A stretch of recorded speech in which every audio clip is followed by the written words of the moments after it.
Deep Sea Embers Chapter 91 to 100. Welcome to Fanfic Audiobook, your go-to place for immersive audiobooks. If you enjoy the content, don't forget to like the video and subscribe to our channel for more amazing stories. Chapter 91 Inches Chaotic History. Duncan decides to get direct since he doesn't want to beat around the bush after they've hit it off. Of course, the wording left a lot of wiggle room to avoid being dishonest and rude. Actually, I'm a little curious about how a scholar like you would stay in the public school at the crossroad. With your talent, I'm sure plenty of other jobs would love to hire you. You're not the first to ask that. Morris seemed to have long been accustomed to the questions of others in this regard. Actually, it's nothing special. I'm old and tired, and there are plenty of youngsters who could better use the few resources at hand. Instead of competing with the new generation, I rather spend my remaining years helping to raise the young. The old man's explanation was probable but not entirely the truth. Duncan could tell, so he didn't press for more since that would be rude. But I heard Nina say her classmates don't pay much attention in her classes. Isn't the knowledge of the ancient kingdom of Crete a bit too far back for the average folks? Even in the deepest and darkest gutters, as long as the spiritual mind is still thinking, history will always be valuable. Morris shook his head in disapproval. It is with the history of the past 1,000 years that we have been able to get to where we are today.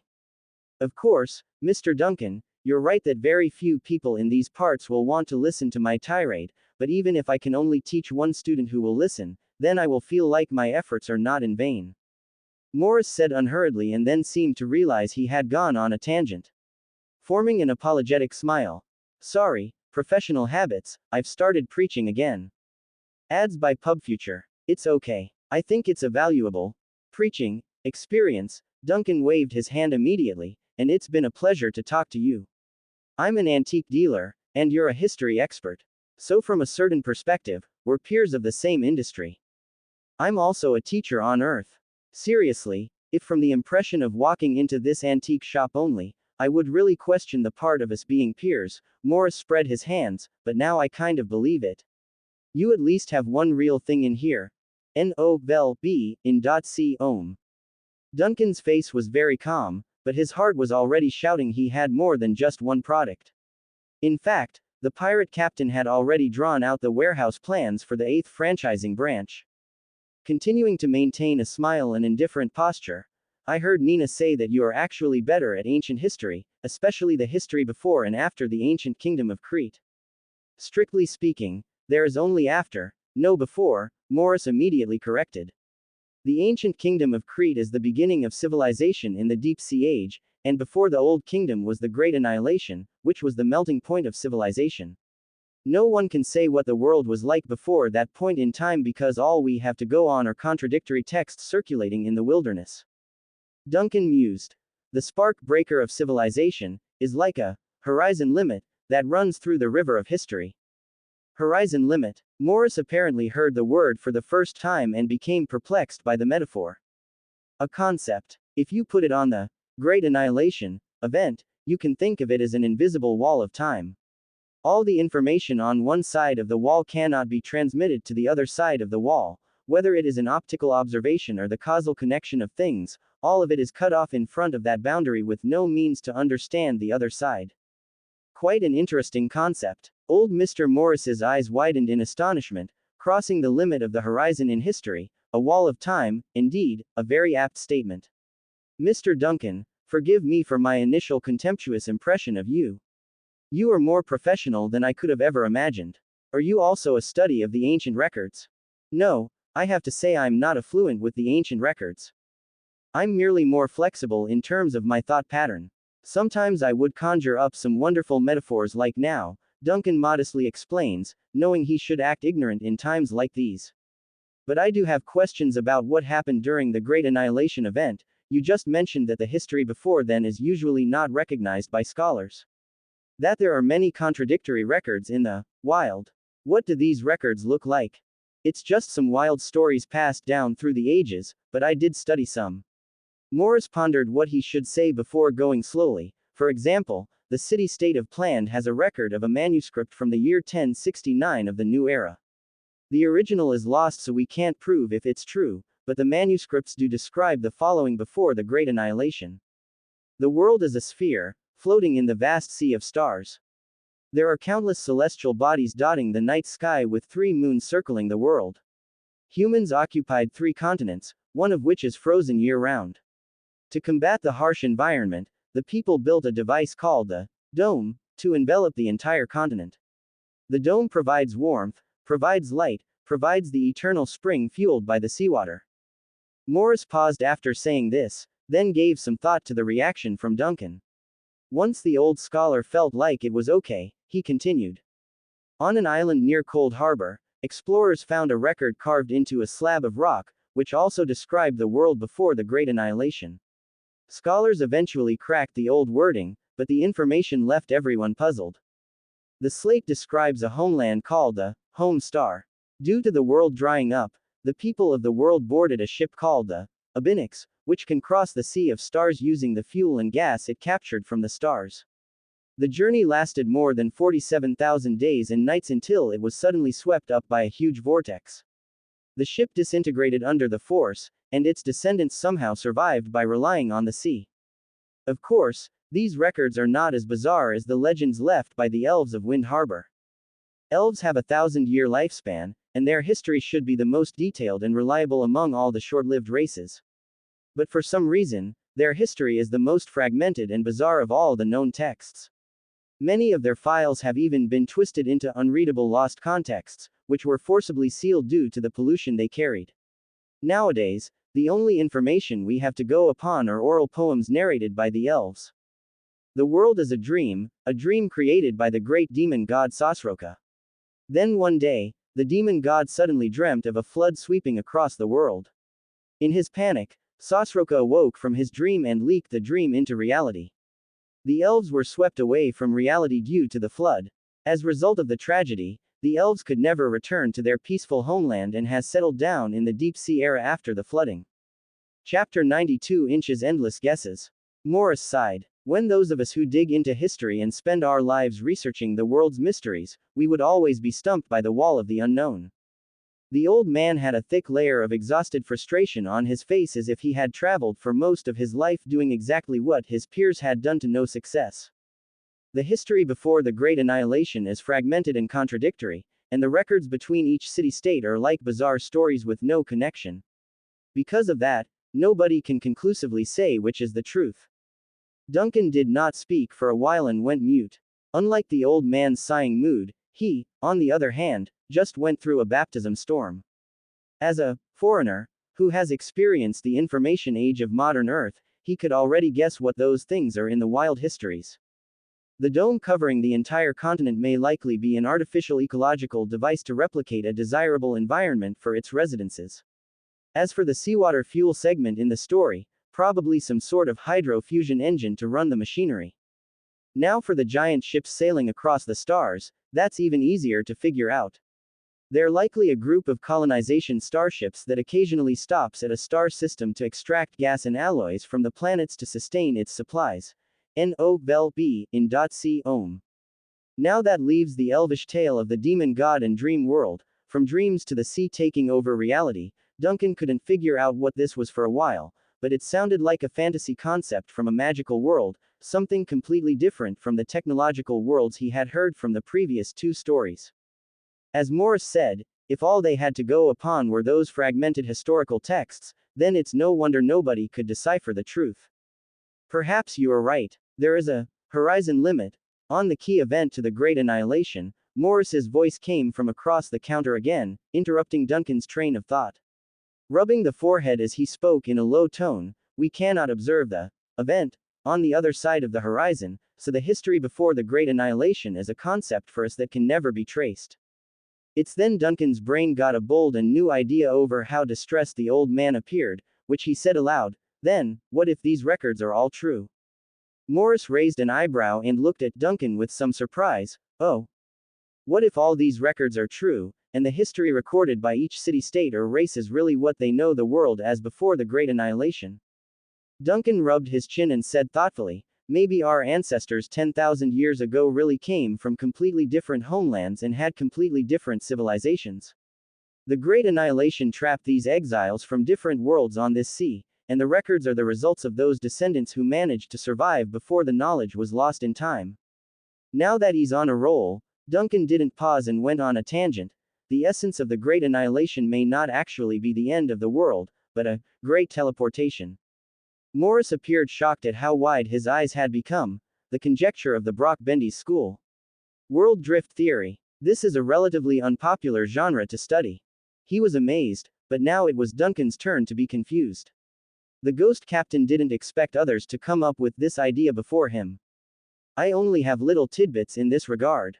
Years of experience and occasional reading, but I do like this theory. I also like it as well. Although it's unpopular. Morris shook his head, but like all other conjecturing theories, we don't have evidence, so it's just a theory. Other schools also have some interesting theories. The Clark School, for example, assumed the distorted history is due to subspace corrupting the truth, while the Valentinum School believes the world was a myriad of isolated lattices before the Great Annihilation. And then there's the Bologna city-state. The people living there does not believe the world existed at all before the Great Annihilation. Instead, they claim the historical texts are merely illusions created by the shadows in subspace to fool the world. Allow me to say something forbidden, Mr. Duncan, but even heretical cults have their own version and understanding of this world. Take the preaching enders that worship subspace as their religion. Their version is that the world's end is already upon us, that history is only catching up upon the world from the rivers of time. The cryptic and chaotic records we know of. They're all because of subspace's corruption, polluting the truth until everything is torn apart. Once the corruption is complete, that's when the whole world will fall into subspace. The more Duncan listened, the more shocked he became. After a long time, the man subconsciously shook his head to get himself in order. I didn't know that there were so many strange assumptions. Ordinary people don't dabble in this field, so it's not common to hear such stories. What's more, anything related to history is inherently dangerous due to its relation with the occult, Morris said. But one truth remains. If thousands of scholars spent hundreds or even thousands of years groping on a certain field with no resolution, they must have formulated all the possibilities already. Duncan slowly understood what the old man meant. These people do not lack imagination or vision to see beyond the fog, but rather they lack the fundamental foundation and evidence to support their theories. Isn't there any evidence left? Like any at all? Duncan asked with a look of bewilderment. Is there not a single physical trace to go upon? There must have been some clues to track, otherwise there wouldn't be so many wild histories out there. So far, it has not been discovered, Morris said slowly. 10,000 years, plus one dark age after another in between, with countless city-states rising and falling. If there was something, it would have been lost and destroyed along the way by now. What can be passed down are manuscripts of unreliable sources, or second-hand oral stories like in the Elvish states. Duncan didn't know what to say until he eventually compressed the emotions into one single sigh.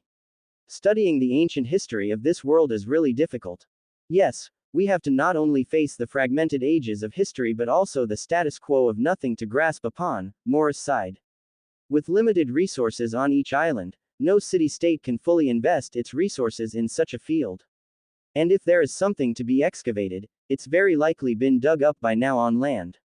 What can't be excavated is likely at a place that mortals like us can't reach. Like the bottom of the sea. Duncan said suddenly. Under the sea. Ha! What a frightening and bold statement, Morris laughed with amusement.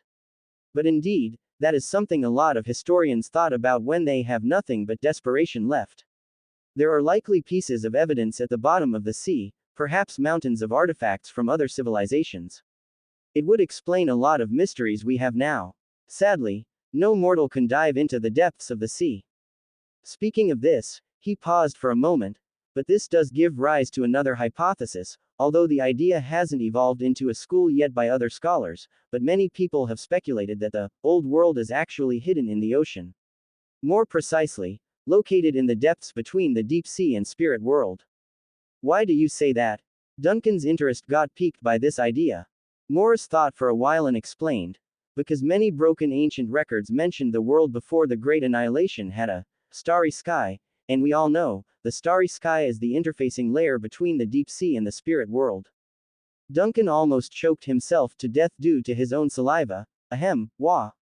Are you all right? Morris was taken aback by Duncan's strong reaction. This shouldn't be so shocking. I'm fine. I was too deeply drawn into your story that I accidentally choked.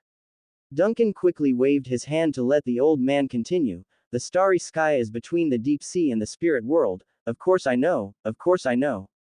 Chapter 93 Inches. This is common sense. Duncan quickly adjusted his expression and state of mind so that he did not look like a foreigner that lacked common sense. Yet, his mind could no longer remain calm, for his heart was churning up a storm. Why? Because this world's sky had no stars. The starry stars mentioned here are in the world between the ocean and the spirit world, a strange and freaky phenomenon that couldn't even be fathomed by those on Earth. For this so-called common sense, Duncan could only curse in frustration. To be fair, for the short period of coming to this world, the ghost captain had done a lot.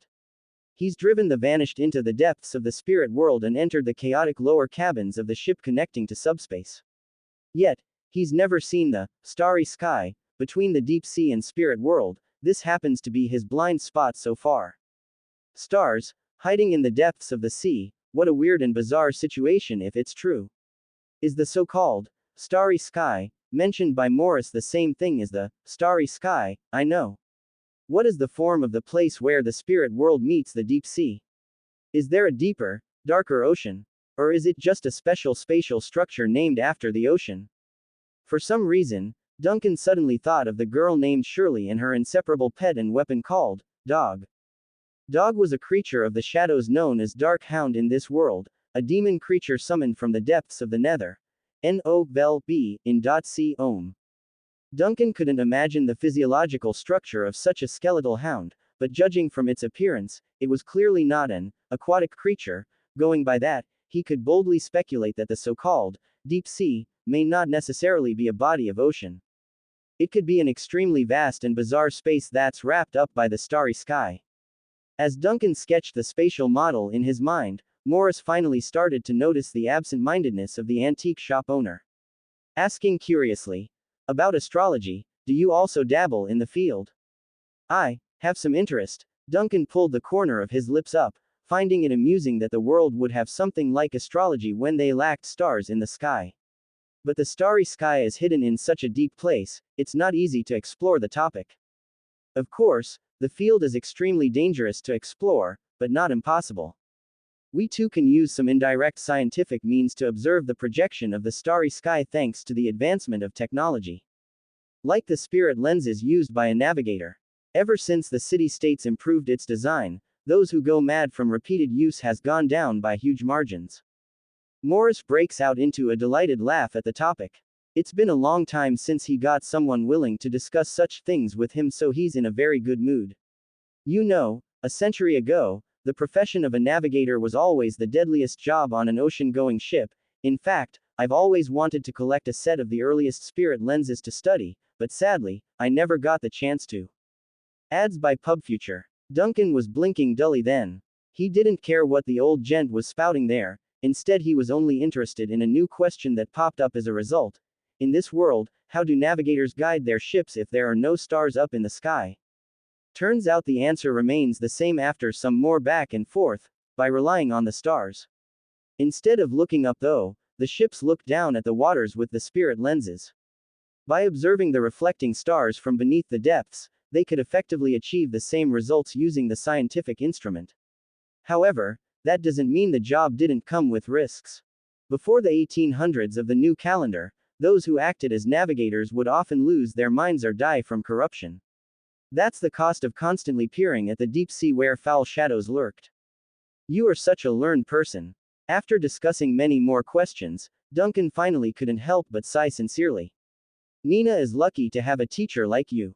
I'm also glad to see her having an uncle like you. Morris nodded reservedly. Now that all my doubts are gone, I can feel at ease knowing she's in your hands.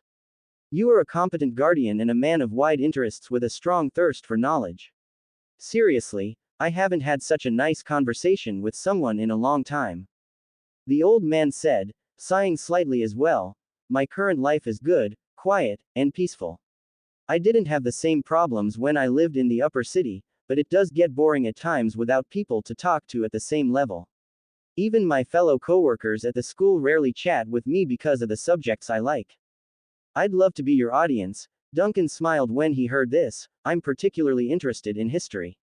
I can see that. Old Mr. Morris chuckled comfortably and then glanced in the direction of the window, where he became shocked by the hour.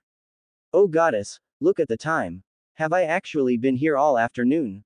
If you don't mind, it's okay to stay here overnight too, Duncan said casually. You can try my cooking skills. I should be able to catch the bus back to the crossroad. Morris glanced at the sinking sun and declined Duncan's kindness. Thank you for the invitation, but I think I'd better get home. The city has not been peaceful lately, and not returning all night will worry the family. You're right, then I won't keep you. Duncan thought for a moment and got up to send the old teacher off. I'll call Nina down first. As soon as Morris wanted to say something, Duncan had already turned to the second floor and summoned the girl, Nina. Mr. Morris is going home, come down and see your teacher off. Footsteps promptly came from the stairs. Wearing casual clothes now, Nina first greeted her teacher before glancing at the sky outside the window. Showing a surprising face, you two actually talked for this long. We had a great conversation, Morris said with a smile, and your uncle is a man with a wide range of interests and the willingness to learn. Ads by PubFuture. Duncan kept a serious look to the side and nodded silently. The so-called conversation was in fact actually the old gentleman unilaterally speaking on his own while Duncan pretended to listen intently at times. Of course, the antique shop owner wouldn't divulge something like that. Nina gave her uncle a suspicious look but then quickly corrected her attitude and tugged at the man's sleeve in a squeamish fashion. Did you talk about me? Just a little bit about your school studies. Morris may look old, but his hearing was pristine so he didn't miss the girl's whisper. Your uncle will tell you. Don't worry, I didn't complain about you. While speaking, the old man picked up the cane that he had put aside when he entered and confirmed his new prize in his arm, the old dagger. Once done, he bid the uncle and niece a pleasant farewell before slowly strolling out of the shop. After confirming they were alone, Duncan locked the door for good. In his view, more business was unlikely to come through the door today. Besides, he just made a lot of money. There's no reason to work so hard anymore. I'll take you to buy a bicycle tomorrow, he says with a smile. Huh, Nina didn't react at once. Why? I got a bonus from City Hall and landed another big sale today. I think we can live a more comfortable life now. Duncan rubbed his chin in thought, a bike will come in handy, so it's time we got you one. Big business. Nina finally returned to her senses. Ah, you sold that dagger to Mr. Morris. That's right, Duncan nodded, for more than 3,000 solas. Nina, the girl, who had a good concept of money, was taken aback by this number.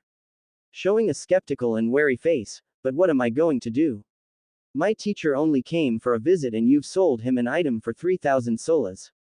When word gets around, everyone's going to be talking about us.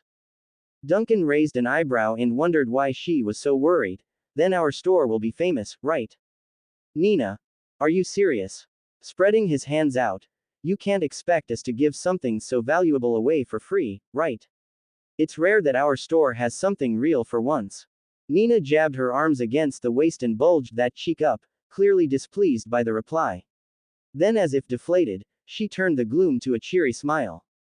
Chapter 94 Inches Nina's Weird Dream. It was getting dark on the street. After seeing Morris off and tidying up the storefront on the first floor, Duncan finally had time to tell Nina about what her teacher had said during the home visit. After all, this was actually the main reason why Mr. Morris came to visit today, although the two of them did go off topic after chatting later. Have you been not resting well lately? Or is there something wrong with your health?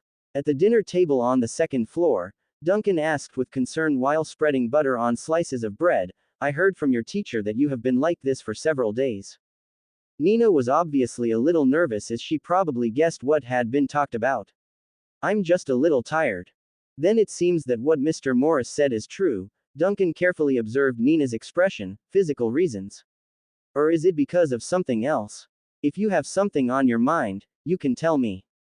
Speaking of this, he paused, then added, of course, there may be some things at your age that you don't want to tell adults like me, and this is normal. You are growing after all. Everyone should have their own ideas and personalities, which I respect. Still, you must remember that asking for help when needed is not shameful. Tell me if I can help, and we will find a solution together. He tried to make his words seem reliable and kind, which was not easy with all things considering. A drunken gambler that was so ill that he fell into being a cultist could hardly be called reliable. I'm really okay, really. Nina seemed a little uncomfortable with such a kind uncle, but deep down, she didn't resist such a change. Waving her hand up vigorously, I'm only feeling tired lately, and when I'm awake, I feel sleepy like I'm dreaming. Dreaming? Duncan frowned, suddenly thinking of something. Nightmare. Was it a dream of the fire when you were a child?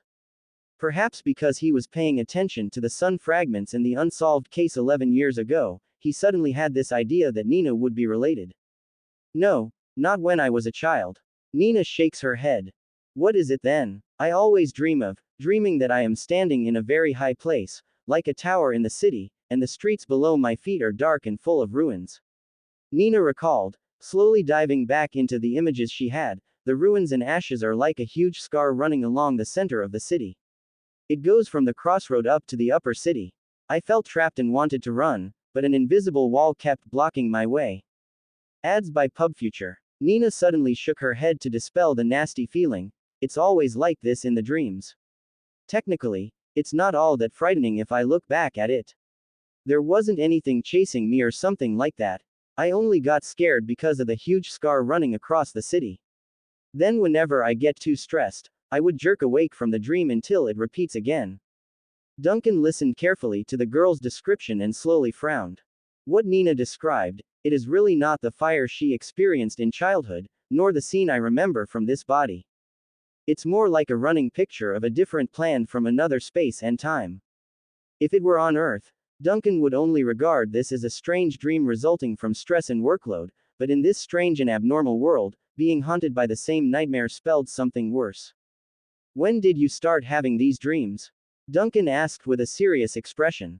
About a week or two ago. Or maybe earlier, I can't remember. Nina took a sip of the vegetable soup, her voice a little slurred. I didn't pay much care to it at the time.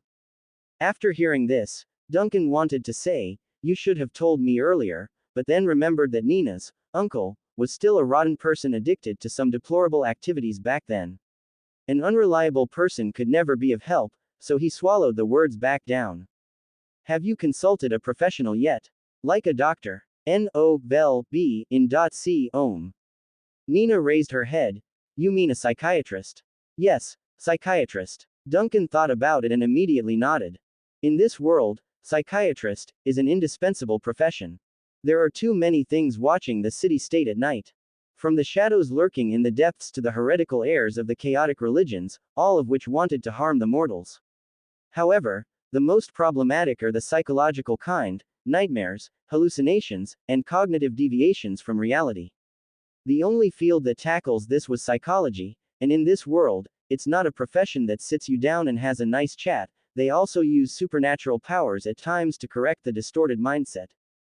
Nina's frequent strange dreams should also belong to the disease these psychiatrists pay attention to. I haven't, Nina said sullenly, their fees are expensive, I was just having weird dreams. But these strange dreams have begun to affect your life, Duncan said seriously, and continuing to dream about these strange scenes may be a dangerous sign. You must have learned this in school, did you not? Ads by PubFuture. While saying this, he was also quick to add inside his heart, there must be something wrong with Nina's continuous strange dreams. In any case, since he already lives here in a strange and abnormal world, he must be wary of the elements of these supernatural fields. As it so happens, he also wants to meet the professionals of this field using this opportunity. It would be good to learn how they treat those who are ill so he could copy. Nina was obviously still a little hesitant, but in front of Duncan's serious expression, she finally lost the battle. Then we can go to the community church on the weekend and ask the storm pastor to do a blessing. The cost is very small for that, and if it doesn't work, we can find a special psychiatrist afterward, okay? Church. Storm priest. Those who follow the storm goddess Gamona. Duncan found this arrangement to be very good. He also wants to meet a priest serving the gods too. Okay, that's settled then. He nodded immediately. Just because you're going to the museum on the weekend, we'll stop by the church when you get back. After dinner, Nina and Duncan both went back to their rooms, the latter being accompanied by I's lazy figure lying on the windowsill. The dove had been flying outside all day and had returned without harvest. Hurry, destroy, tired, I mopes and rests her head down like a pig when her master saunters over. You really worked hard. Duncan knew that it was indeed a tiring day for this bird, so he readily untied the cultist's censer from her back. Soothing I's feathers as he spoke, this is indeed not going to be easy. They are hiding deeply now that the storm church is watching. The dove rolled her eyes and flapped those wings in protest.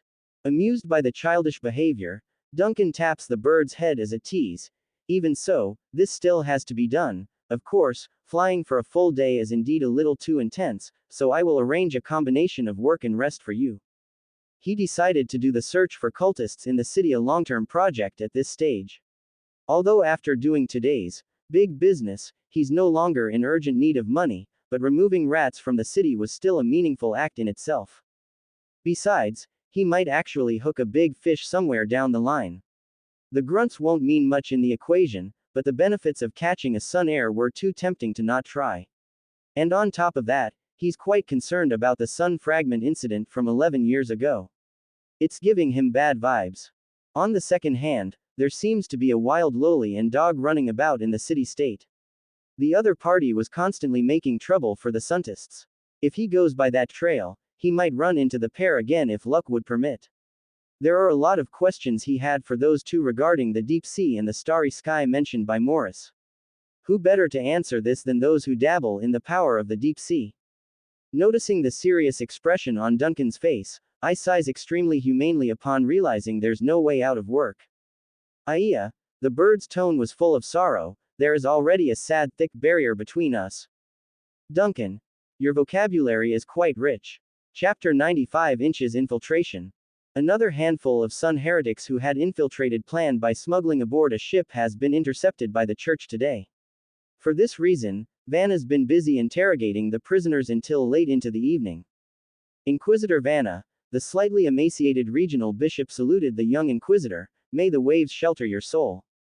May the waves shelter your soul too, Vanna replied to the bishop, then walked to the chair on the side with a somewhat tired step. This is already the second batch of Sun heretics thrown into prison, right? Yes, we caught a dozen of them at the port 3 days ago already. They were promptly detected and stopped when they tried to kill a citizen. This new group is the second batch.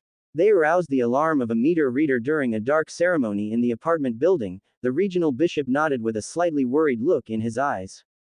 To think so many cultists managed to infiltrate our city already. Fortunately, we found out early, otherwise their dark ritual would have caused devastating damage to the people. Planned as a transportation hub on the boundless sea, and the calm of the past 4 years has paralyzed a lot of people's awareness. Vanna nodded in agreement, but it is not certain that we discovered their intents early or late. Those who came before the alarms went off might have already dug themselves deep inside a hole to avoid exposure.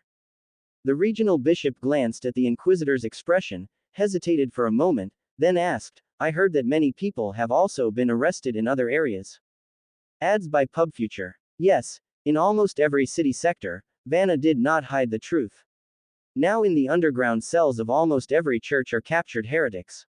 From several to dozens, but most of them are mere minions that had hardly any training. The priests have so far mostly been able to evade capture. Vanna's tone unconsciously became serious when she spoke at the end. She's also leaking worry on her face due to what's to come. Ever since the operation of these heretics trying to find the sun fragment became known to the authorities, the church had reacted quickly and launched a full-scale search across the entire city-state. Whether it be the slums or high-end communities, they've searched it all. The only parts they struggled with were the sewers and unknown sectors. Every day there are results, but we still couldn't find out who's pulling the strings, which gives me a bad feeling about the deteriorating situation. Vanna explains her woes in front of the regional bishop. With such a large invasion force, it is impossible to operate without a high-ranking commander behind them. Yet, we still don't have a clue as to who's behind it. The regional bishop pondered for a moment and slowly spoke. According to the results of the current interrogation, these minions only obey the orders of the emissaries, and the so-called emissaries, are a group of low-level priests who directly got their orders through the sun masks they wore. Could the sun heirs already be lurking inside the city? The sun heirs lurking inside a human state? Logically speaking, that's unlikely. Vanna's brows furrowed slightly at the idea. Although they have great power, they also have obvious traces of existence that can't be hidden. The filthy and foul stench they produce would have been picked up by the patrolling guardians. Theoretically, the routes we set should have no blind spots. It's just a guess in the end. The regional bishop shook his head. I also know how difficult it is for the sun heirs to hide their presence from society. But those low-level emissaries do carry a sun mask. Even if they are not directly controlled by an heir, they must be maintaining contact to a certain extent. After all, mass-produced holy relics are not cheap. The cost would put a dent in anyone's pocket. Vanna rubbed her chin in thought after being reminded about the cost factor. According to the interrogation record, those heretics are mainly inquiring about the supernatural event from 11 years ago, right? They believe it has something to do with the sun fragment. Ads by PubFuture. It seems so. The regional bishop nodded. Although they do not know the source of their intelligence, they seem convinced that the sun fragments caused the chemical plant riot in planned 11 years ago. I remember you two were.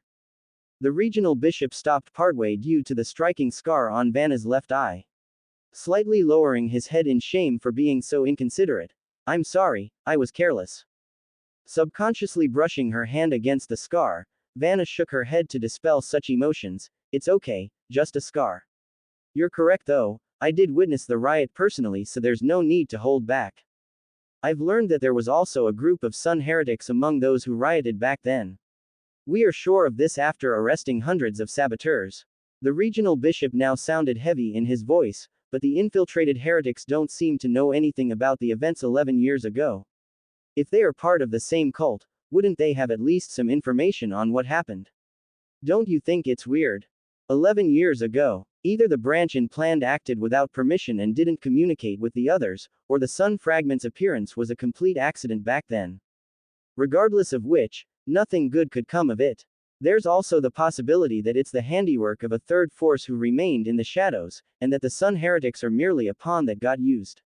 Vanna conjectures using what little knowledge she knows, and according to the records we have, those captured saboteurs back then were all in a state of madness and delirium. I'm more inclined to believe they were under the influence of a powerful force that's not their own. Chasing twisted and dark things, only to be dominated by said dark forces before being tossed aside like firewood during the chaos. The regional bishop sighed at how incredibly sad and foolish those pawns were. What a miserable life. Vanna didn't add anything to that, only standing quietly while staring out the window. From where she was, the lady could observe what was happening at the port from a distance.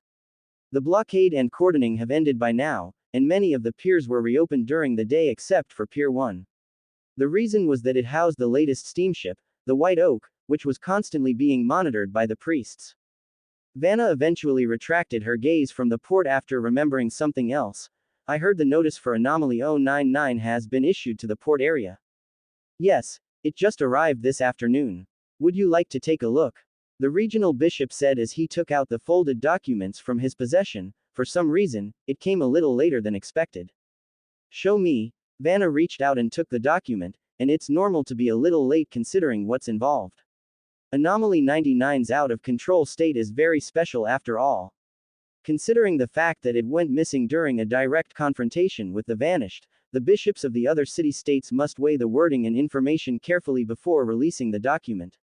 Merely knowing about the matter might create a direct connection with that ghost ship if we're not careful. When the lady mentioned the word vanished, the oil lamp closest to Vanna suddenly flickered, followed by a subtle crackling sound of which shouldn't be. Chapter 96 Inches Peering. Sitting inside the captain's room of the Vanished, Duncan slowly opens his eyes after transferring the bulk of his consciousness over. Glancing around the room, he found nothing astray. It's the familiar furnishing, the same glistening glow of the setting sun shining off the golden mask on the table, and most importantly, the same white dove plopping down at the shelves like a lazy dog. So why did he return? Simple, the man's trying an experiment.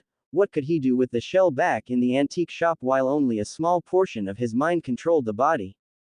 The answer came quickly once he went outside and met an old street neighbor. They exchanged some pleasantries of the weather, said a few words about the recent events, and then bid farewell due to the late hour. Of course, the shop owner's actions were rigid and sluggish, but who would care about the behaviors of a drug-addicted gambler known to be ill? Pleased by the results from the experiment, Duncan smiled and returned his full attention to the ship where he picked up the golden mask. There are a lot of things he could do and planned, but there was not enough sunlight to do it all in one day. He could try it during night time, of course. However, that would surely draw the attention of the authorities. Best not to try that method. Now back to the mask at hand. It's heavy, likely cast out of pure metal. Looking at the golden thing, Duncan began to ponder the possibilities. Was the thing made of pure gold? If so, should he sell it for a lot of money? Sure, he's currently free from the burden of financial pressure, but who said he couldn't use the fund at a later date? Nobody ever complains about having too much money, and he wouldn't either. Those cultists are like sheep with multi-purpose uses.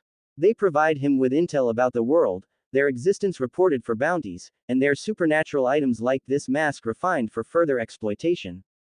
The sun cultists are so full of treasures, ho ho. The ghost captain rubs his chin like a devious businessman. I, who was strolling about on the shelf now, suddenly stopped and stared at the crude behavior. Sharply crying out in her female voice, "Can you not be so inhumane? Can you not be so inhumane?"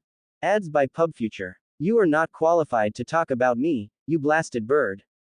Duncan shoots an accusing finger right back at I, who was bobbing her head up and down in disgust.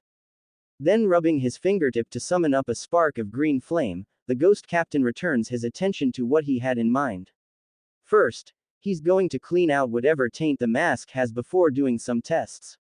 However, right as he's about to carry out the act, a mysterious and ethereal voice seemingly echoes out from within his heart. Or it might connect them to the vanished. Duncan's body froze into a cinderblock, shocked by the sound that came out of the blue. He turned and faced the bird next to himself. Did you hear anything? Flapping her wings, I proudly sang her woes like a barb in a tavern. Listen, the voice of the sea is crying, oh heavens, thou shalt hurt us again. Stop, stop, stop, I shouldn't have asked you at all. Duncan quickly glared at the dove to make her stop. He totally regrets ever trying to communicate with the likes of this bird. Shirking off his discomfort, the ghost captain carefully searched from within for the brief connection he got during the interaction. It was all darkness at first, but soon, he saw a glimmer of light emerging from the front. Grabbing onto this to not let it evade his grasp, the man pulls himself forward using the power of the ghost fire. He couldn't see much at first, only the chattering voices behind an oval-shaped mirror found commonly in homes of this world. This was about as far as he got before something blocked him. There's an invisible veil blocking his consciousness from advancing. Then it hit him. It's not that he lacked the ability to enhance the connection, but rather Duncan didn't have a medium to possess like the other shell inside the antique shop to station his mind in reality. Understanding the problem, Duncan came to the mirror and casually touched the mirror with his flame. The ghostly green flowed outwards, rippling through the silver surface to form a new layer atop the mirror. In the next second, the shimmering stopped, and now he could see behind the muddled image of the mirror with clarity. Ads by PubFuture. Overtaken by curiosity, Duncan leaned over and peered into the room illuminated by lights. There's an unusually tall lady standing near the window and reading something using the afterglow of the skylight. Based on her lax stance, it doesn't appear she had noticed the spooky presence currently observing her from the rear. Vanna's gaze remained firmly on the document she was currently reading, confirming the content verbatim. This was a jointly discussed and drafted document by the bishops of each city-state. Then personally reviewed and approved by His Majesty the Pope sitting in the Storm Cathedral using the spiritual resonance they shared. The whole process had no room for mistake and was sheltered under the watchful gaze of the goddess to ensure the texts weren't corrupted. Such a special document served only one purpose: to inform every voyaging ship that sails the sea a superior anomaly has escaped the control of the civilized world. This was necessary. The anomalies that are out of control on the boundless sea will not disappear forever in the eyes of the world. Although the deep sea would eventually swallow everything, it never swallows the anomalies that fall into it. Instead, Those who are out of control would wander on the fringes of the civilized world more bizarrely and dangerously, like wolves wandering around the pastures, chasing and threatening the safety of voyages. Almost every year, seafarers would die due to these out of control anomalies. And as the custodian and sealer of said anomaly, every church has the duty of informing the captains who may encounter such danger. No one would think it was damaging to the church's reputation because this was one of the primary responsibilities of the church to begin with. Timely notification of the out-of-control situation may be able to save a ship that unfortunately encountered an anomaly one day in the future or have the possibility of resealing and containing the danger. Under normal circumstances, such a notice would be sent to the port unit within 24 hours of the out-of-control incident, but this notice involving Anomaly 099 was a little later than normal. Why? Because this event involves not only Anomaly 099 the puppet coffin, but also Vision 005 the vanished. There's a strict criterion for such a high-profile case. It's dangerous to know too much in this world lest they want to draw the attention of said danger through the knowledge. Vanna's face sank as she read the document word by word, confirming whether the phrasing in the paper conformed to the sacred and invisible structure of prayer and whether it could avoid the gaze of the infamous ghost captain. And on the window glass beside her, in the gap between the light and shadow that neither she nor the regional bishop could perceive, Duncan was leaning his head out at the contents of the document and became shocked. Chapter 97 Inches Who is making the list? After a little recollection, Duncan finally remembered where he had seen this face. This was the prestigious female inquisitor of Planned, Vanna Wayne. Her name and picture appeared in the newspapers. Why am I seeing such a scene? And why is the person a follower of the storm goddess? Is there a hidden connection between her and me? When did it get established? How come I didn't notice it before? Countless thoughts popped up in Duncan's mind for a moment, but the next second, the messy thoughts were interrupted by something that swept into his line of sight, the document Vanna was reading. The content was written in a rigorous format, with the sacred symbol of the storm goddess printed on the paper. The first sentence at the beginning was as follows: I hereby inform the captains and accompanying priests and guides that Anomaly 099, the puppet coffin, has recently gone out of control. The most holy and wise have witnessed the cursed thing being lost in the storm, and the characteristics are hereby as listed. Duncan's eyes slowly widened as he gazed over Vanna's shoulder. The document described various details relating to Alice. Like where she originated from, what curses she possessed, how she was concepted, and the nickname Alice Guillotine. Eventually, his gaze locked onto a bit about the white oak being attacked. He wanted to read more, but Vanna's tall stature blocked off the important bits from view. One side, just move a little bit to one side, Duncan cursed inwardly and kept repeating the phrase. Still unaware of the snooping ghost captain, Vanna suddenly felt a wisp of cold breeze blowing around her earlobe. Out of reflex, she subconsciously looked to the window where she had left a crack open for air. The lady's not afraid, of course. The flames from the oil lamps will dispel any malicious shadows at night. Go ahead and store it. The wording by the head bishops is very good. It's safe to begin distribution. She hands the document back to the cleric. The regional bishop nodded, then stepped forward to take away the document. Turning on the electric lamp in the room to brighten the darkness, the cleric asks, Are you going to rush back to the central cathedral tonight? Bishop Valentine is still waiting for me to discuss things. Vanna bowed her head slightly. The city is restless lately. We may need to conduct a large-scale prayer service to strengthen the protection around the state. After saying that, she glanced up at the chandelier hanging from the roof where the light bulbs were shining. Sighing at the image, if only electric lights have the same effect of dispelling evil spirits like a flame. Their range is so much farther. I know, milady. The regional bishop spread out his hands. It's a pity that electricity is not sacred. Vanna shook her head and said nothing to comment. It was time she left, which she did by bidding farewell to the cleric and striding out of the lounge. Ads by PubFuture. After Vanna left and the cleric dispersed, only the burning oil lamp remained near the window, flickering and burning eerily with a green tint to the orange. Then it faded, returning to the common yellowish orange. Duncan had retracted his connection away from the mirror and dispelled the layer of green film. He's seen enough. In the last second when Vanna turned around, one line instantly caught his eye, Vision 005 the vanished. So the classification of the vanished is indeed that of a vision, and the rank is so high too. He returned to his desk and muttered thoughtfully until another question wandered up. But then again, why is the ship's ranking so high? According to Nina's textbook, the ranking of anomalies and visions are based upon the rules left behind by the Kingdom of Crete from ancient times. But what are the determining criteria? How do they interpret the threat? Does historical importance play a factor? Initially, Duncan never thought about these issues, but now he's got a lot of questions that need answering. This number, is it in the order of discovery? If it is arranged in the order of discovery, then the vanished shouldn't be this high. There are plenty of other things that came before the ship. In theory, 005 should have been occupied long ago. But if the ranking isn't due to the time of discovery, then what's the key factor? The danger it poses. Wouldn't the ranking be in need of constant change then? Such a big constant task would be too constantly. That couldn't be it. Although Duncan lacked credible knowledge, the textbooks mention that in most situations, most upper numbers are more dangerous and frightening than the lower ones.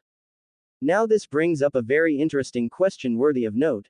If the existing list was a relatively stable and easily unchanged ranking board, then its arranger must be no different than a prophetic figure. The person must be able to predict the ranking of almost every anomaly and vision. Not only to accurately assign the position when discovered but also to leave empty spaces between each number on the table for future discoveries. Duncan definitely had a lot of interest behind those making a list, but the curiosity soon died down for the time being. The reason being, he didn't expect Alice's name to be so famous. "I'm going out for a bit," Duncan casually said to the dove on the table and strode out of the captain's bedroom. The goat head in the charting room heard the noise and immediately turned his head with a creak. After seeing it was Duncan who came out, he routinely asked, "Name?" "Duncan Abnomar." "Stop asking me about that. Where is Alice?" "Ah, Captain," the goat head wanted to habitually do his balabala again but was blocked with a snarl. Creaking his neck to answer, "You looking for Miss Alice? She might be counting her hair in her room." Counting her hair? Duncan was stunned. What new problems have she added? Forget it. "I'll go check on her myself. You keep sailing the ship." After saying this, he didn't wait for the other party to respond and turned for the ship's deck, leaving behind the goat head, who appeared taken aback by the captain's swift departure. Ads by PubFuture. I haven't even had time to say more. After holding back for a long time, the goat head mutters depressingly, "Did my ability to find a topic weaken?" As soon as his words came out, a crack swooned open from the captain's bedroom, and out came the dove. She's swaggering around the mapping table like she owns it. $5 for a talk. The bird tilts her head and blinks those red beady eyes. Okay, I'll take anyone who can chat with me." The goat head happily agrees. He hasn't had a decent conversation and was dying to talk. "What do you want to chat about? Can you speak normally? I keep getting the feeling." "Make some fries." "Huh." The goat head couldn't keep up. "No, I mean, do you have self-awareness? Make some fries. If you're going to talk about cooking at sea, make some fries. Can you say anything else? Make some fries." Goat head. Duncan did not pay attention to the silly noise behind in the room and promptly went down to the cabins below deck. Eventually, he found his way over to Alice's room and knocked. "Alice, it's me." A stammering voice soon came from the other side. Please come in." As soon as Duncan heard this, he subconsciously raised an eyebrow and pushed the door. The doll in the gothic dress was sitting at the table next to the bed, her face directed at a mirror while being held up by her hands at the table. Captain, good evening." "Duncan, put your head back on first before talking." "Oh, okay." Chapter 98 Inches Alice doesn't know anything. Imagine this picture. You are on a creaking ghost ship. You push open a wooden door in the deepest part of the corridor with dim lights flickering in the background. Then in front of you is a headless doll in her gothic-styled dress smiling at you in the creepiest fashion. No matter how one thinks about it, such a scene would be enough to scare someone to death. If Duncan didn't know Alice well enough by this point, he would have surely pulled his gun at this instant. Alice didn't know how evil she had just made the atmosphere. Obediently pressing her head back to her neck, the girl quickly regained her agility and greeted Duncan with a bright smile. "Good evening, Captain. Are you looking for me?" Duncan then made up his mind and eyed the doll up and down suspiciously. "What are you doing here? Why does the goat head say that you're counting your hair inside the cabin?" Alice moved her neck from side to side, then gently smoothed out her slightly messy hair with those fingers before making a slightly embarrassed face. It's just, to see how much hair is left. Duncan looked at the doll like a retard, not comprehending.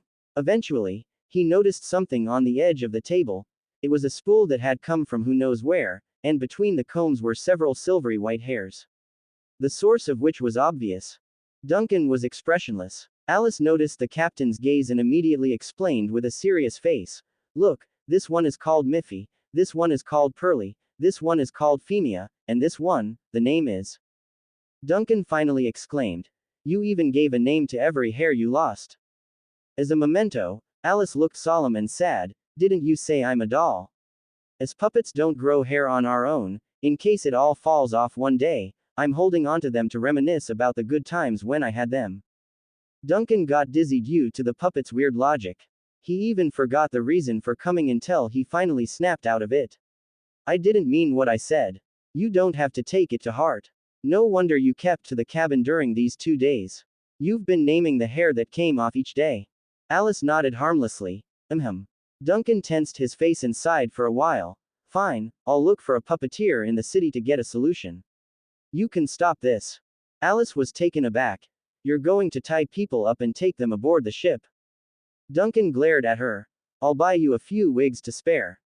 It's unbefitting for the boundless sea's mobile natural disaster to kidnap a puppeteer. Ads by PubFuture. But a mobile natural disaster penetrating into the human city to buy wigs is not very befitting either, Alice muttered subconsciously, but just halfway through the muttering, she quickly swallowed it back in. Ah, I won't say it, hee. Don't be silly. Duncan suddenly felt vexed at lowering himself to the doll's wavelength. Then waving his hand after remembering his purpose for coming, forget it, your sudden distraction caused me to get sidetracked. Sit down, Alice, I have important things to speak with you. Alice knew this was no joke based on the captain's serious expression. Quickly retracting her fawning smile, she sat on her wooden coffin box and put the spool away. Duncan sighed. For some reason, he always seems to lose his composure before Alice despite being able to keep a calm composure against more shocking entities, like confronting the goat head when he first came to this world, or possessing a sacrificial body with a hole through the chest. Nothing ever fazed him. Yet, before this silly and borderline goofy doll, his sanity would always hover at the edge of collapse and non-collapse. If he thought about it, this was probably due to Alice's style. It's really hard to fend against such a character. Raising a finger to make a hooking gesture at a chair, the wooden seat promptly creaked over and stationed behind Duncan's legs for him to sit. Ray Nora, what is your impression of this name? Ray Nora. Alice blinked, her face unpretentiously confused. I haven't heard of it, sounds like a woman's name. And there is a sense of elegance and nobility, your acquaintances. Theoretically, it should be your acquaintance, but you say you don't know. Very well, I believe you. Duncan was not so surprised by Alice's answer and continued, what about the Frostbite city-state? Are you familiar with the name? Any impressions? Frostbite city-state. I heard the name when I was in the box. It seems to be a city-state on the cold sea, and there is a place called Cold Harbor there. They said the harbor acted as the gateway from the cold sea to the central sea. Alice recalled in thought, but I don't know the specifics, so I have only heard the name. What about Alice Guillotine? The puppet looked even more confused. Alice, I know, that's my name, but what is the guillotine? This situation was basically what Duncan expected after asking several questions and getting similar responses. Alice was confused about all this, just like she said on the first day of their meeting. She didn't know her past, the truth behind Anomaly 099, about the Frostbite city-state, and she hadn't heard of the Frost Queen who died half a century ago. Even if her appearance was exactly the same as that of the Frost Queen. No matter though, he merely wanted to see the sort of reaction by mentioning these key words to Alice. So, maybe my focus should not be on the doll but on the coffin. Ads by PubFuture. Duncan's eyes slowly sharpened, and his attention fell on Alice's gorgeous heavy wooden box. The ornate coffin that once housed the doll was still in the room, and Alice now sat firmly on it. Alice loved her suitcase, using it as a stool and locker and sometimes sleeping in it, despite the normal beds in the room. You open the box and let me see, Duncan said. Alice felt a little puzzled but quickly jumped down from the box and opened the lid for the man to peer inside. The wooden case was lined with soft red velvet, and in the corners were some random items sprawled around. A comb, a spool that's wrapped with her hair, a small mirror, and a few metal trinkets. I found these from the ship, in another cabin, Alice explained carefully, pointing to the items in the corner of the box. I asked Mr. Goathead, and he said these were ownerless things. Can I keep them? I think they're beautiful. Duncan looked at the old trinkets. Perhaps a century ago, someone on this ship would have worn these things on themselves. But now, they're clearly items devoid of ownership, merely evidence that this ship once belonged to the material world. Keep them, they're yours. Duncan nodded, but then his gaze suddenly noticed a small object in the pile of items. Reaching in to pick it up, this thing.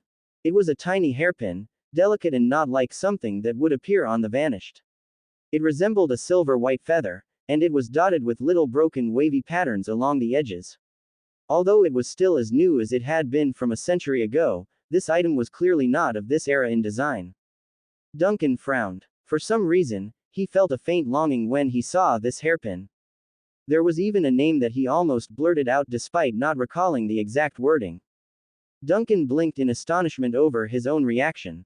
He didn't know what was going on with this feeling that suddenly emerged from the bottom of his heart, but gradually, he understood. Just as he knew the name, Duncan Abnomar, the first time he came to this ship, he had just come into contact with the remaining echoes in his body again. He looked down at the hairpin in his hand, wondering how such a delicate and small thing could resonate with the biggest natural disaster on the boundless sea. But soon, Alice's voice woke him up from his thoughts. Captain. Captain, you. I'm sorry, but I can't give you this hairpin, Duncan said to Alice, but then he quickly realized the wording was wrong and too cold toward Miss Doll here. Quickly adding, I'll go to the city-state and buy you some new ones later, they're all old. Really? Alice suddenly showed a surprised expression. Captain, you are so wonderful. Don't get too happy just yet. Duncan shook his head and casually placed the hairpin away. We're not done yet, Alice, the next thing I want to tell you is something about your origin. You need to listen carefully. Chapter 99 Inches The first step to testing and mastery. After confirming that Alice did not respond to all the keywords, and was completely unaware of the information about the ability to decapitate, Duncan decided to tell the confused cursed doll what he came across from that little spying venture. Because he already had a faint speculation at this time, maybe the key to the anomaly of the abnormal 099 puppet coffin wasn't the doll Alice herself, but rather it's her coffin. Gently swaying with the waves of the boundless sea, Duncan went over the various details he had learned from the document with Alice. The poor lady was so scared that she had squirmed into a corner by the end of the bed. Do you have to be scared like this? But, it's really so scary. Alice's whimpering voice sounded like she's ready to cry after listening to some horror story. What indiscriminate beheading, what range of death will stop, what continues to expand the scope of territory, this, I don't know any of that. I believe now that you really don't know. Duncan glanced at the frightened shivering lady who kept squirming, but this is indeed information about the anomaly 099 puppet coffin. Alice held her head and stared at Duncan like she's ready to pop that neck, then. So I now have two theories. First, the above, decapitation, may be your unconscious ability. You are in essence, an anomaly after all, so your power is most likely a passive range effect. Even if you were asleep before, it didn't change the occurrence and remained active without your knowledge. Duncan said, slowly getting up from his chair and came over to the ornate wooden box, touching it with the tip of his longsword. Second, the decapitation power of the puppet's coffin may not come from you as a puppet, but from your coffin instead. The coffin? You mean my box? Alice's eyes slowly widened, and her gaze subconsciously fell on the wooden box next to the bed with Duncan's movements. You mean? The full name of Anomaly 099 is Puppet Coffin. In other words, you and your wooden box add up to the complete Anomaly 099. When I first met you, I subconsciously thought that you were the dominant part, because I didn't know the full name, Duncan rubbed his chin and said while thinking. Now that I think about it, the main focus of the name actually lied with the second half. Ads by PubFuture. Alice blinked, her head grinding with thought until she facepalmed. Oh. That's because I came with this box. Duncan eyed this silly and careless puppet with an exhausted face. You didn't have to say it so proudly. Alice didn't seem to hear the ridicule in Duncan's tone and glanced down at her wooden box. With a slightly worried voice, if this is true, does that mean my box has been beheading others? But I've lived inside it for so long. How come I never felt any sense of danger or evil? I don't feel any special power while sleeping in it either. That's obvious. You are part of the entire Anomaly 099 package. How are you supposed to reference your own condition with others? Duncan frowned, and check your neck. I suspect the reason your head keeps popping off is because of you constantly sleeping inside that box. Alice suddenly felt that the captain was right. With a complicated expression. But if what you say is true, why hasn't my coffin affected anyone aboard the ship yet? Wouldn't my ability have activated by now? As soon as she said this, the lady met Duncan's gaze and promptly realized she had messed up. Thankfully, the doll lived on the ship long enough to know the ghost captain wouldn't hold it against her, otherwise she might start panicking at this moment. Duncan stared at the doll silently, waiting for Alice to shrink into a smaller mass before faintly saying, "The only humanoid creature on this ship besides you is me." "Do you mean?" "Of course not." Alice almost jumped and quickly flailed her hand while saying, "Ignore my quibbles, I mean this box. I didn't say what I was going to do with you." Duncan looked at her helplessly. "You're now the Vanished's crew, so I'm your protector on the boundless sea. You don't have to be so afraid. Can you sit properly first? It looks like I've done something to you with the way you're acting." While Alice obeyed and came out of the corner, Duncan, on the other hand, got filled with other thoughts because of the doll's questions, like why doesn't her ability activate after staying on the ship? Considering the amount of time she spent on the Vanished, the cycle of beheading should have begun by now, yet the ability appears missing. What was suppressing the doll's power, the Vanished or the captain himself? Duncan looked down at his hands. He knows that he has a very incredible power, which not only allows him to completely occupy the life of a cultist named Ron, but even enough to make Alice, an anomaly in the upper rank, to tremble at first glance. Such a magnificent flame, yet he still doesn't fully understand it. On the other hand, the Vanished was the fifth highest vision in the boundless sea, a vision, not an anomaly.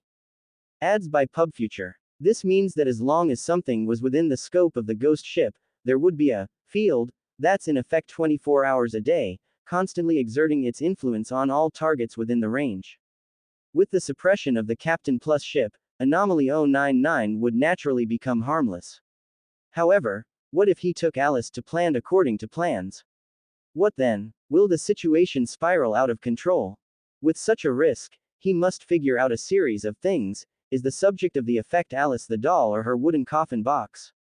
Is it the captain himself who's providing the suppression effect, or is it the ghost ship Vanished who's causing it? Will the coffin and doll go berserk if separated, or will it absolve the beheading effect entirely?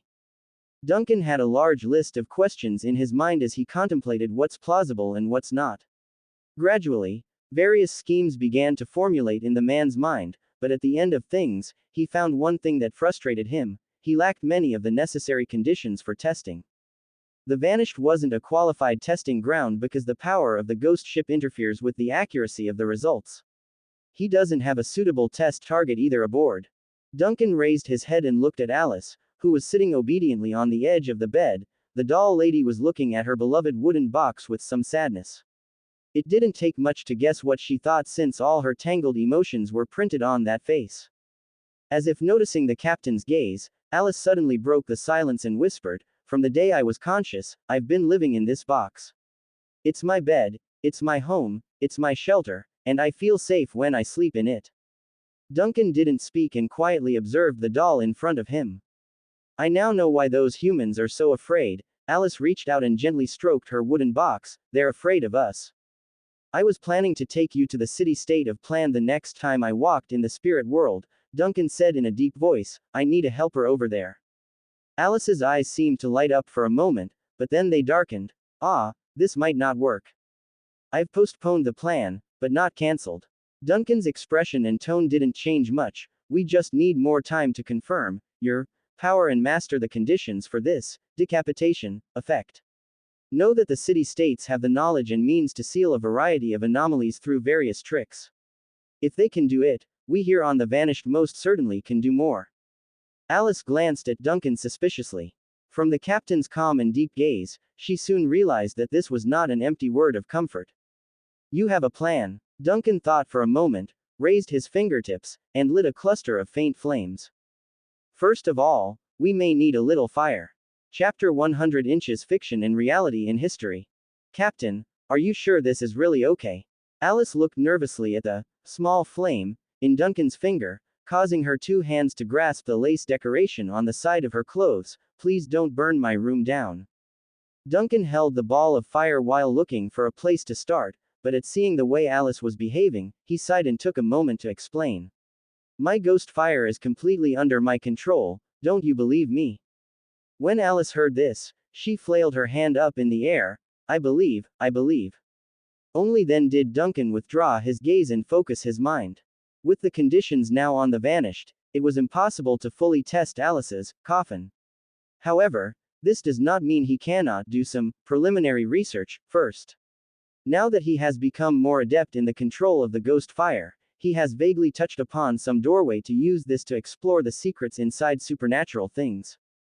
He still didn't dare to use this flame on Alice, of course, but if it was to study her wooden box, that's another story. After some preparation, Duncan slowly reached out. He extended a cluster of flames from his fingertips to the surface of the ornate box, letting it sink in like some illusory reflection. First it covered the outside, then the inside, followed by the green flame seeping straight into the wood until the very box transformed and reconstructed into its skeletal structure. Captain, it's burning. The puppet shouted in amazement, but her cry did draw a response due to Duncan focusing his attention on control. The man kept a firm eye to ensure nothing went wrong at this stage because a part of his consciousness was about to enter the item. Gradually, calm and silence took over the ghost captain's environment until even the endless sounds of waves and wind disappeared from his ear. His mind entered a vast place, unlike anything he had conquered in the past through the channel he created. If he had to coin an analogy, using the flame to control the sun talisman gave him the feeling of easily filling up a cup of water. In this case, with Alice's coffin, it's like pouring his mind into a large lake. The volume couldn't even be compared. Ads by PubFuture. Is this the gap difference between an artificially mass-produced supernatural item and an anomaly ranked in the upper numbers? Duncan realized something in his heart, and in this flash of thought, he suddenly sensed the connection of his flames reaching a peak. The transmission of power became smooth as a river as turbulent memories flooded into his mind. There were sounds of waves battering against unfamiliar coastlines, cold winds blowing against high walls, and the distant and frozen landscapes of shadowy crowds gathering together. Duncan's vision zipped across the air, flying dozens of meters to take an aerial view of the whole place. From above, he saw a strange and unknown city, and at its center was a stage with crowds of onlookers gathered around it. Duncan also heard numerous whispers and chatters with his ears. It's noisy and jumbled due to all the voices.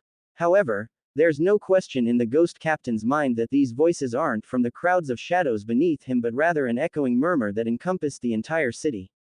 It gives off an ominous and oppressive vibe. Then suddenly, Duncan jerked to attention at a tension grabbing at his rear. Swinging around, he suddenly found himself standing on the ground, staring at a towering thing in the center. It's a guillotine, a sharp-bladed instrument for beheading its victims. Through the bit of historical knowledge in his mind, Duncan realized where he must be right now. The Frost Queen, who had been executed by the rebels half a century earlier, was tied and standing before him. She had the exact same fact as Alice. Duncan didn't know what to make of this. He understood they weren't the same people, only in appearance, yet he felt ill watching this picture knowing what was to come. Your time is up, Frost Queen. The cold and distant voice yells out from behind the stage as if raising the curtain to the show. In the next second, Duncan saw two phantoms rapidly appear next to the guillotine. The two shadows came to the Frost Queen in an attempt to bend her knee. Yet, the Queen's figure did not move like the two phantoms were weak children. Now the jumbled noise around the stage grew even louder and more turbulent, followed by the crowds of shadows swaying like they were upset at the outcome. Ads by PubFuture. Quiet. The same cold voice that yelled before spoke again, this time more enraged than commanding. Maintain order in the execution ground. More phantoms emerged around the guillotine. They forced the Frost Queen to bend her knee and lock into that cold tortuous apparatus this time. With this, the cold glistening blade of sharp death began to rise as the locks and cogs turned. Duncan frowned. Although he knew this was just an echoing memory, he still subconsciously took a step forward when looking at the face of Alice. But it's with this gesture that the Frost Queen turned her head slightly. She's looking straight at the ghost captain as if they're acting in the same time and space. Whoever you are, please don't pollute history. The Queen says softly but with power. Duncan stood frozen in amazement and heard even more shocked outcries from around the guillotine. Who are you talking to? The Frost Queen had already retracted her gaze then, returning to her cold demeanor. Do it before the sun sets. The guillotine blade fell with that sentence. Instantly, boundless darkness surged from all directions, tearing apart the illusion that had replayed the historical event in detail. Duncan knew what was happening with this past echo, and sure enough, his connection, here, was rapidly fading. But even so, his ears could still grasp onto a few vague and broken sentences at the end. The Frost Queen is dead, and we have cut off the channel for the vanished to return to the real world. Ray Nora vainly tried to build the second vanished, she colluded with the shadow of subspace. The evidence is conclusive, so her death is well deserved. The new administrator will soon restore order, and all materials related to the Abyss exploration plan will be destroyed. However, active whistleblowers still have a chance to be forgiven. Full pursuit of the rebel ship Sea Mist and the defecting navy, dead or alive doesn't matter. Wait, what is that sound? Quickly run. This place is going to collapse. Exclamations, shouts, the sound of buildings collapsing in the surroundings, and the roaring waves rocked his ears. In that moment, Duncan abruptly broke out of the boundless darkness like someone desperately surfacing from a deep dive. The last connection had snapped, signaling the end of the historic show and his return to reality. Opening his eyes, Duncan's first sight was Alice plucking her head off and snapping it back on for fun.